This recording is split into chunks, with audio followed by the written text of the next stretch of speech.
I just feel really confident out there. Today on Fresno State Focus on Sports, Fresno State football is preparing to give fans a first look at this year's team on Saturday. Fresno State softball battled in a series with conference rivals New Mexico this weekend. Find out more how they performed. Plus, we learn about Love, Peace, Football, a nonprofit organization focused on giving people a fun and accessible place to play football.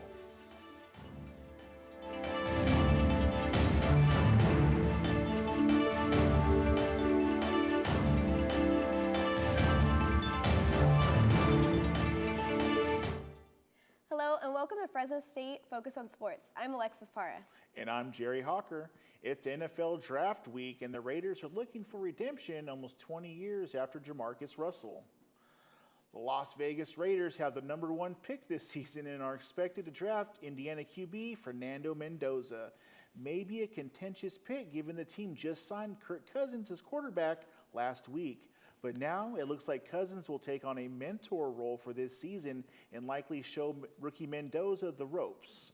Another factor up in the air is the arrest of former Georgia wide receiver Zachariah Branch. He was arrested early Sunday morning on 2 possible misdemeanor charges, but has since been released. Branch was a day 2 pick, but after this, it's unclear what will happen to his standing. So, Lexi, what do you think about Branch and him getting in trouble right before the draft? You know, that's super disappointing to see on his record. Also, too, I think it's really bad timing with everything going on, especially with the NFL's draft underway. Yeah, so anytime that a rookie that's about to be drafted has some crime or some character issues right before the draft, it usually lowers their stock quite a bit. So you might go from like a second-round draft pick down to a 4th or 5th-round draft pick, who knows. But what do you think about Fernando Mendoza trying to right the ship in Las Vegas with the Raiders and, turn the franchise around as a rookie? Hey, Jerry, I think that he definitely deserves a #1 round pick. I also think that this is a great way to start off the foundation for the Raiders as well. Yeah, so Mendoza is a Heisman Trophy winner. He won the championship in college with Indiana. He looks like he's going to be more of a Peyton Manning and less of a Ryan Leaf or Jamarcus Russell, if you ask me. I don't think he's going to be a bust. I think he's going to do probably some great things in Oakland. They deserve it, yeah, for sure. Now, Fresno State football is back under the lights for the first time this weekend as the Bulldogs host their spring showcase this Saturday at the Valley Children's Stadium. The showcase gives fans their first look at what the 2026 squad will be, and all eyes are on one position in particular, the quarterbacks. With the departure of E.J. Warner and Carson Coughlin, the Bulldogs enter the spring with an open competition underway and multiple single callers battling to take control of the offense. I had, Logan Fife and Mikey Keene really just show me the ropes, to be honest. So it's my duty now to do that for the younger guys. Saturday's showcase will be served as proving ground as quarterbacks look at separate themselves in a live game environment, showcasing arm strength, decision-making, and command of playbook. Head coach Matt Enns and his staff will be watching closely as the competition remains opening into the Summer League. The Fresno State Men's Rugby Club is making serious noise this season. This weekend at the Sevens tournament, the Bulldogs didn't just compete, they dominated. Fresno State finished the day at 19-14, sweeping through the competition and taking the tournament title. In the second matchup, the Bulldogs shut out San Jose State with a commanding 47-12 victory. They followed it up, defeating American River College 50-10. Fresno State finished the day beating ARC and claiming the #1 seed in California. Let's go. The Fresno State Rugby Club will hit the road in May as they head to nationals in Iowa. Now, for the Diamond Dogs, it's been a long season and a struggle going into mid-April. The San Jose State left Bob Bennett Stadium with 2 wins over the weekend. On Friday, the Dogs gave up an early 3-0 lead after a 3-run homer by the Spartans. San Jose followed that with 3 more runs later in the game. The following day, the Dogs lost really badly, 10-2. San Jose State jumped into a 2-0 lead in the first inning and ran away with it. The Diamond Dogs are playing UC Davis right now, and there's zeros across the whole board. Right now, we're at the bottom of the 4th inning. Fresno State Equestrian now has championship experience under their belts. The athletes competed at the National Collegiate Equestrian Association Championship in Ocala, Florida. The Bulldogs faced the #1 ranked Auburn Tigers at the World Equestrian Center. The Dogs kept pace with the Tigers early on, even finding themselves tied after reining and fences. But Fresno State ultimately fell to the Tigers 14-4, marking the end of their season. Fresno State closes the season with a record of 7-6. Fresno State softball is back after dropping a home series against New Mexico over the weekend. The Bulldogs took home the first game in a 12-6 win on Friday night. But Saturday, the Lobos fought hard to break a 5-5 tie in the fifth to keep the lead for the win. New Mexico took the momentum into Game 3 on Sunday. They got their sticks moving and brought in 9 runs in the second inning alone. The Bulldogs couldn't fill in the gap, losing the series after a rough 12-1 loss. The ladies hit the road for a third game series in Nevada starting Friday at 5. Track and field is also back home after competition in Southern California. The Dogs split the state over 2 individuals in Mount Sac relays and the Northern and the Brian Clay Invitationals at Azusa Pacific. Senior Nala Martin ran her fastest 1500, hitting 4 minutes and 26.63 seconds. Martin placed 11th place and the 3rd all-time in Fresno State. Track and field hosts its invitational on May 1st and the 2nd, right before hosting the Mountain West Championships. Major League Soccer is in full swing as the 2026 season continues to heat up. This weekend, several teams picked up big wins while others fought to stay in the standings race. But this year comes with a twist. The MLS season takes a break this summer as the United States hosts the 2026 FIFA World Cup. For now, the focus stays on the field as teams push towards the playoffs. Defending champs Inter Miami CF continues to be the club to watch. Back here at home, local clubs are seeing growth in part thanks to improvements at Fresno's parks. Measure P funding is helping upgrade fields across the city. Alan Gallo shows us how one park is already making a difference.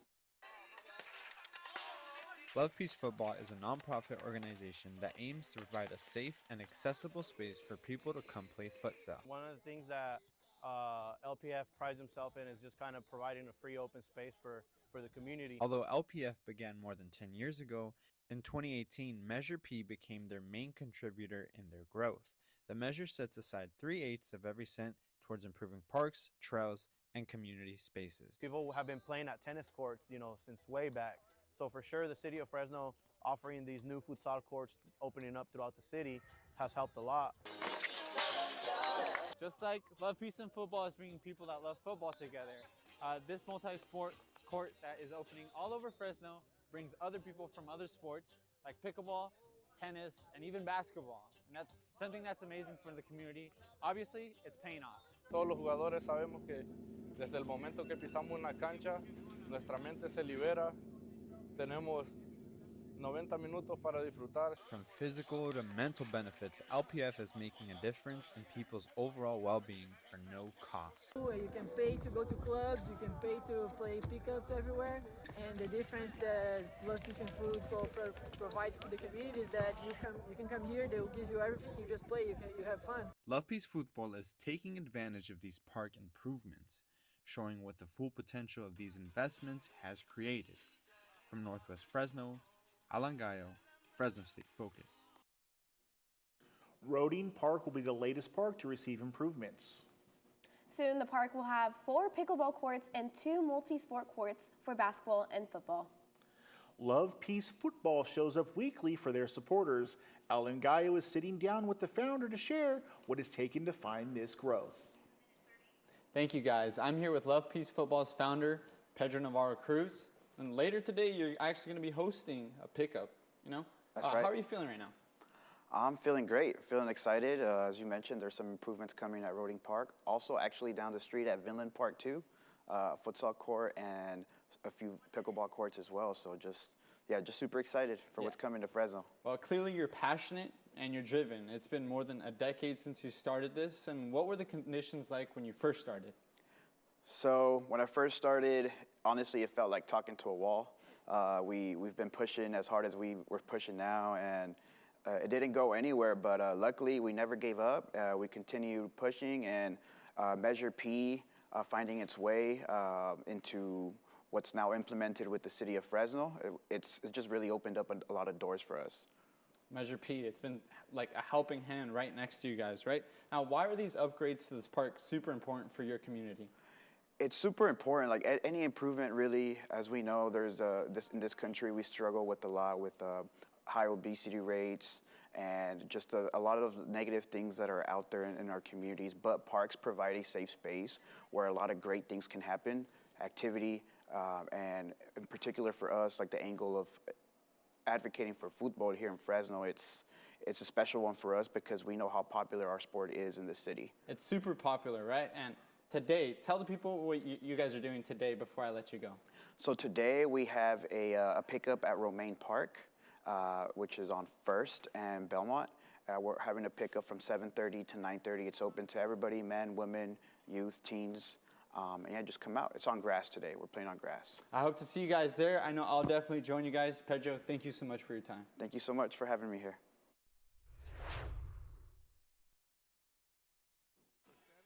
Coming up, we see how our West Coast teams did in the NBA playoffs this past weekend.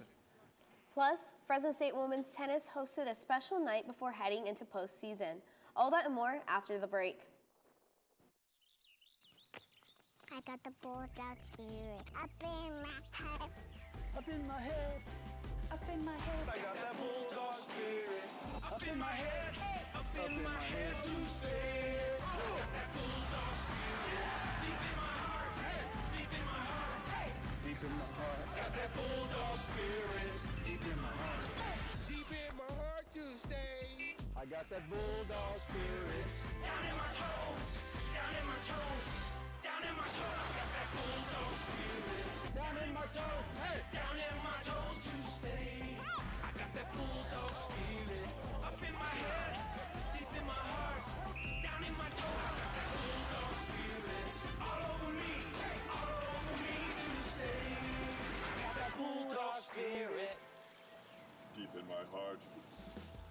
Deep in my heart, deep in my heart. I got that bulldog spirit.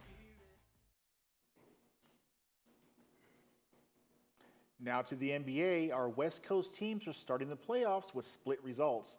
The Lakers won, but the Blazers fell short, and Wemby is just built different. He broke the Spurs record for scoring in a playoff debut, dropping 35 points on the Trail Blazers' head while going 5 for 6 from beyond the arc. San Antonio wins Game 1, 111-98 over Portland with the effort. The Luka-less Lakers take Game 1, 107-98 against the Kevin Durant-less Houston Rockets in their first-round playoff series. LeBron orchestrated the offense for LA, scoring 19 points and dishing out 13 assists. Lexi, Wemby is an absolute freak of nature. What do you think about him breaking Tim Duncan's record for playoff debut performance? Man, seeing him do 35 points, 5 rebounds, and 2 blocks, he's on fire right now. If they can keep that going onto playoffs, they're going to be unstoppable. Yeah, and Wemby is a finalist in the MVP race, also in the Defensive Player of the Year race. And those 2 blocks shouldn't be underestimated. Even though it was just 2 blocks, he does, on every defensive possession, he makes a difference. And he's just everywhere on the court altering the shots for the Trailblazers, which lowered their field goal percentage. You're right. It's nice to see new names on the field, too. We played. Oh. Really? Unbelievable! What a way to start! For what? The future of Live Golf is still up in the air after reports came out that the Saudi Public Investment Fund is pulling its funding for the tour. Live Golf CEO Scott O'Neill announced the tour is funded through the rest of the 2026 season. Live Golf just wrapped up its 6th event over the year and has 8 more on the schedule. Now on to local news. Fresno State's women's team honored its seniors but fell short at home.